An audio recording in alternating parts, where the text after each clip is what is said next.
kulanti wacan oo wanaagsan saaxiibayaasha qiimaha badan ku soo dhawaada Wajawa Media halkaad ka helaysaan warar sugan xogo sax ah iyo falanqeyn qiimo badan anigu waxaan ahay Cabdiraxmaan Wajawa waxaan idin soo gudbinayaa maanta qodobadii ugu door corona warkeena caalamka iyo dalka qodobada aad ku maqli doontaan waxaa ka mid ah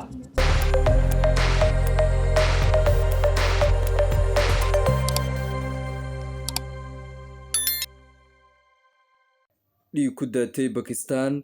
ugu yaraan 23 qof oo ku dhimatay dibadbaxyo looga soo horjeedo duqeymaha lala beegsaday Iran qiimaha shidaalka oo boqolkiiba 10 kor u kacay 150 markab oo ku xaniban marinka Hormuz farqiga khasaaraha ee u dhaxeeya weerarka Iran iyo difaaca dalalka khaliijka ayaad maqli doontaan waxaad kaloo barnaamijkeena aad kaga bogan doontaan guud ahaan warbixinadeeni waxaan ku falanqeyn doonaa maanta xaaladda ka taagan bariga dhexe iyo dagaalka Iran iyo Israa'iil oo garab socda Mareykanka xaaladaha ay ku sugan yihiin wadamada khaliijka ee saldhigyada Mareykanka ku yaala duqeymihii ugu dambeeyay ee dhacay iyo guud ahaan caalamka sida ay u arkaan dagaalka qaraar ee ka socda bariga dhexe iyo wadamada qaar ee Yurub oo ka tirsan oo u diyaar garoobay warbixinadaas ayaad kaga bogan doontaan u diyaar garooba iyagiyo faahfaahsan rabtaa inaad la jaanqaado xawaaraha dunida tiknoolajiyada baraadinaysa qalab tayo leh oo aad isku haleyn karto haddaba ku soo dhawow hadaf technology halkan waxaan kugu diyaarinay laptopsyo tayo leh mobilada ugu casrisan oo ila jiraan agabkooda shaashadaha waaweyn iyo dhammaan qalabka IT-ga aad ugu baahan tahay shaqadaada iyo gurigaagaba haddii aad tahay qof ku jira saaxadda warbaahinta gaar ahaan baraha bulshadu waxaan ku haynaa mikrofoono iyo qalabka studio-da oo dhammaystiran agab kasta oo IT-ya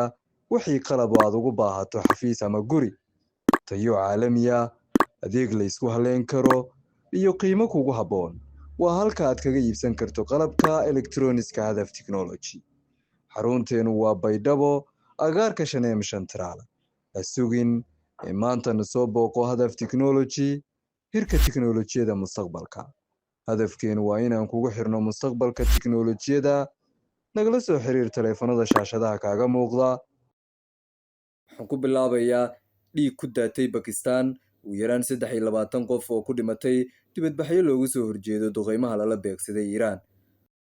wararka naga soo gaaraya dalka Pakistan ayaa sheegaya in xaaladdu ay tahay mid aad u kacsan kadib markii uu dhiig badani ku daatay dibadbaxyo rabshado wata oo ka dhacay magaalooyinka waaweyn ee dalkaasi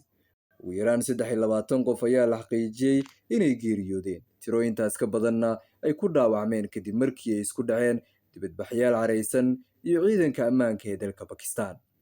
dibadbaxan oo ahaa mid xoogan ayaa waxa soo abaabulay qurba joogta u dhalatay dalka Iran ee ku sugan Pakistan iyadoo ay ku biireen dadka deegaanka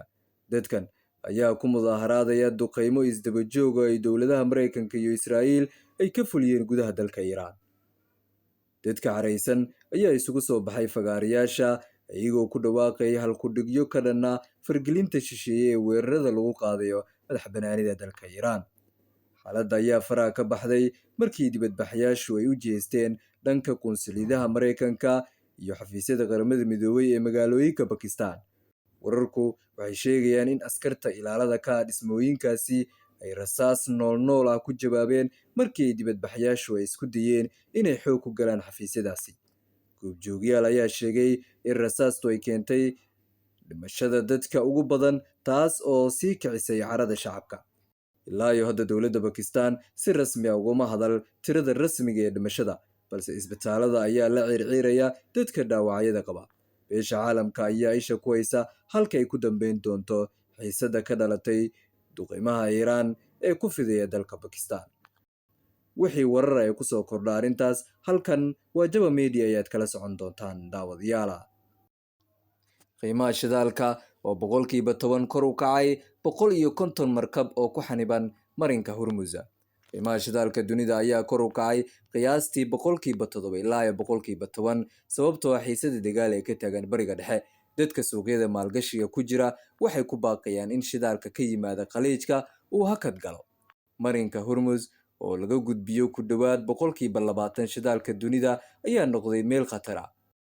wararku waxay sheegayaan in 150 markab oo shidaal ah siday ay halkaasi ku xaniban yihiin ama sugayaan inay si nabad ah u gudbaan tani waxay keentay walaac weyn oo ku saabsan sahayda shidaalka. qiimaha saliidda ayaa kor u kacay qiyaastii 9% ilaa iyo 13%, iyadoo gaaray inta u dhexaysa $79 iyo $82 halkii fuusto. tani waa heerkii ugu sareeyay uu gaaro sicirka saliiddu tan iyo bilowgii duulaanka Mareykanka iyo Israa'iil ku qaadeen Iiraan Sabtidii. ganacsatada ayaa ka walaacsan in saadka saliidda ee ka yimaada bariga dhexe uu istaago, gaar ahaan kadib markii Iiraan ay ku hanjabtay inay xiri doonto marin biyuudka muhiimka ee Strait of Hormuz, halkaasi oo ay marto 20% saliidda caalamka. warbaahinta Sky News Arabia ayaa sheegtay in warshadda sifeynta shidaalka ee Ras Tanuru, oo loo aqoonsan yahay mid ka mid ah warshadaha ugu weyn shidaalka Sacuudiga ay maamusho shirkadda Aramco, in la xiray kadib weerar diyaaradaha aan duuliyaha lahayn ee Iiraan oo lagu qarxiyay warshadda, iyadoo warbixintu intaas ku dartay in go'aanka xiritaanka uu yimid si tallaabo amni loo qaado, xilli aan weli si rasmi ah loo shaacin heerka khasaaraha ka dhashay weerarkaasi. Iiraan ayaa diyaaradaha aan duuliyaha lahayn ku qarxisay goobta ugu weyn ee dhoofinta shidaalka Sacuudiga, oo ay maamusho shirkadda Aramco, halkaasi oo qaraxyo iyo dab xooggan uu qabsaday, sida uu wariyay telefishinka Ruushka ee RT. weerarkan wuxuu dhacay saacado kadib markii la sheegay Sacuudiga inuu isku diyaarinayo inuu ka jawaabo weerarada Iiraan. dhanka iyo Ruushka haddii aynu fiirino, Ruushka ayaa sheegay inay si dhow la socdaan lana xiriireen dowladaha Iiraan, sida uu tilmaamay afhayeenka waddankaasi.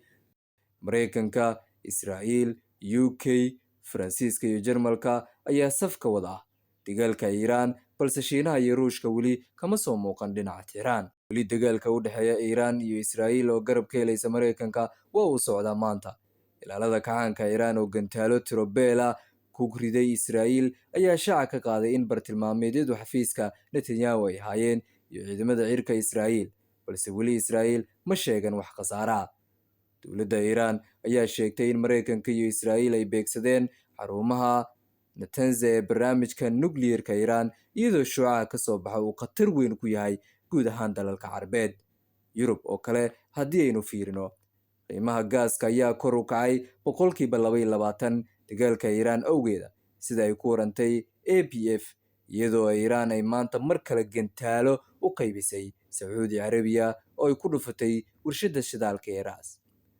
waxaa kaloo qaraxyo lagu arkay saldhigyada Mareykanka ee Bahrain, Kuwait iyo Qatar. Faransiiska, Jarmalka iyo UK ayaa sheegay inay diyaar u yihiin ka qaybgalka dagaalka dhanka Iiraan ay hogaamiyaan Mareykanka iyo Israa'iil. Tehran waxay ku socotaa duqeyntii abid ugu cusleed oo aan loo meeldayin oo ay geysanayaan Mareykanka iyo Israa'iil. waxaa bartilmaameedyadu ay yihiin xarumaha amniga Iiraan. Trump, madaxweynaha Mareykanka, wuxuu sheegayaa inay Iiraan ay tahay inay isdhiibto. Qubrus waa lagu kala cararay, gantaalo iyo drones Iiraan leedahay ayaa hawada soo galay. Ingiriiska diyaaradihiisii dagaal kulli waa la wada kiciyay. Sacuudi Carabiya cabaad ayaa ka soo yeeray, wuxuu leeyahay maamulkaasi Ameerika wayna cidlaysay, waxayna ahamiyadda difaaca siiyeen Israa'iil, inagoo khaliijkaana saldhigyadii Mareykanka nagu dhex yaalayna waxay naga difaaci weyday Iiraan. Qatar ayaa dhankeedii sheegtay inay xiriirka u jartay Iiraan kana aargudan doonto. Mareykanka, Bahrain, Jordan, Kuwait, Qatar, Sacuudi Carabiya iyo Imaaraadka ayaa si wadajira qoraal cambaareen iyo midow difaac wadajira ka dhanaa Iiraan saaka soo saaray. diyaaradaha dagaalka Mareykanka oo ka baxay Dubai, maxaa ka dambeeya arrintaas? warar soo baxay ayaa sheegay in dhammaan diyaaradaha dagaalka ee United States ee ku sugnaa Dubai ay halkaasi ka guureen. arrintan waxaa ka dhalanaya laba su'aalood oo waaweyn. ma dalbatay United Arab Emirates Mareykanka inuu ka baxo? haddii ay sidaasi tahay, tani waxay muujin kartaa in Abu Dhabi ay rabto inay isaga fogaato khilaaf toos oo ka dhex qarxa quwadaha waaweyn, mise waa istiraatiijiyad military oo dib u habeyn ah. mararka qaar dhaqdhaqaaqyada noocaana ma aha baxsasho, balse waa dib u dejin istiraatiijiya oo lagu fogaado bartilmaameedyo la saadaalin karo. su-aasha taagan ayaa ah, haddii dagaal la bilaabayo, maxaa keenay dhaqdhaqaaqa degdega ee noocaanya? ilaa hadda ma jiro war rasmi oo ka soo baxay Washington ama Abu Dhabi. xaaladda gobolka ayaa weli kacsan, waxaana la filayaa faahfaahin dheeraada saacadaha soo socda. Mareykanka ayaa qirtay 3 diyaaradood oo nooca F-15E inay maanta loogu soo riday hawada Kuwait sida lagu sheegay war-saxaafadeed uu sii daayay taliska dhexe ee ciidanka Mareykanka, oo intaasi ku daray in diyaaradahaani u muuqdaan nidaamyada difaaca Kuwait inay soo rideen xilli ay ka hortagayeen weeraro diyaaradahan duuliyaha lahayn ee Iiraan soo dirtay. Madaxweynaha Israa'iil Isaac Herzog oo maanta booqday goobihii ay burbureen gantaalada Iiraan ee gudaha Israa'iil ayaa warbaahinta isagana u sheegay Israa'iil waxay wajahaysaa xaalad masiibo ah. Waxaan aragnaa masiibo aad u naxdin leh oo si cad u muujinaysa heerka uu cadowgeenu uu yahay mid daran oo naxariis daran. Israa'iil ayaa maanta duqeymo culus ka geysatay sidoo kale magaalada Beirut ee caasimadda Lubnaan oo 10 diyaaradood dagaalka Israa'iil hawadeedii dul habaabayaan. Shirkadaha caymiska badda ayaa joojinaya caymiska khataraha dagaalka ee maraakiibta galabiyaha khaliijka, taas oo ka dhigan in dhammaan caymis uusan heli karin markab kastoo dekedaha iyo biyaha khaliijka ku socdaala. Arrin si toos ah u saameyn ugu leh isu socodka ganacsiga badaha ee khaliijka oo sidoo kale taabanaysa maraakiibta iman jiray dekedaha Soomaaliya. Caymiska maraakiibta waa damaanad la xiriirta haddii markabka la weeraro ama burbur uu gaaro in shirkaduhu kabayaan khasaaraha, balse haddii la joojiyo waa in maraakiibtu shaqada laga saaro oo istaagaan. Hal muwaadin oo Shiinaha u dhashay ayaa maanta lagu dilay weerarada Mareykanka iyo Israa'iil ku wadaan magaalada Tehraan ee caasimadda Iiraan sida ay shaaca ka qaaday wasaaradda arrimaha dibadda Shiinaha.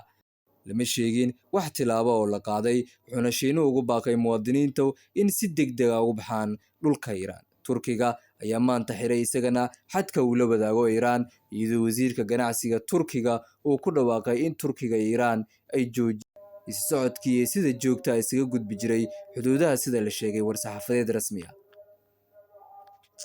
Guud ahaan daawadayaal, waxaan halkan kusoo gabagabeynayaa wararkii maanta aynu ku fiirinaynay dhanka iyo bariga dhexe. Tayo kulanti dambe oo xiiso leh akhyaaray, nabadgelyo.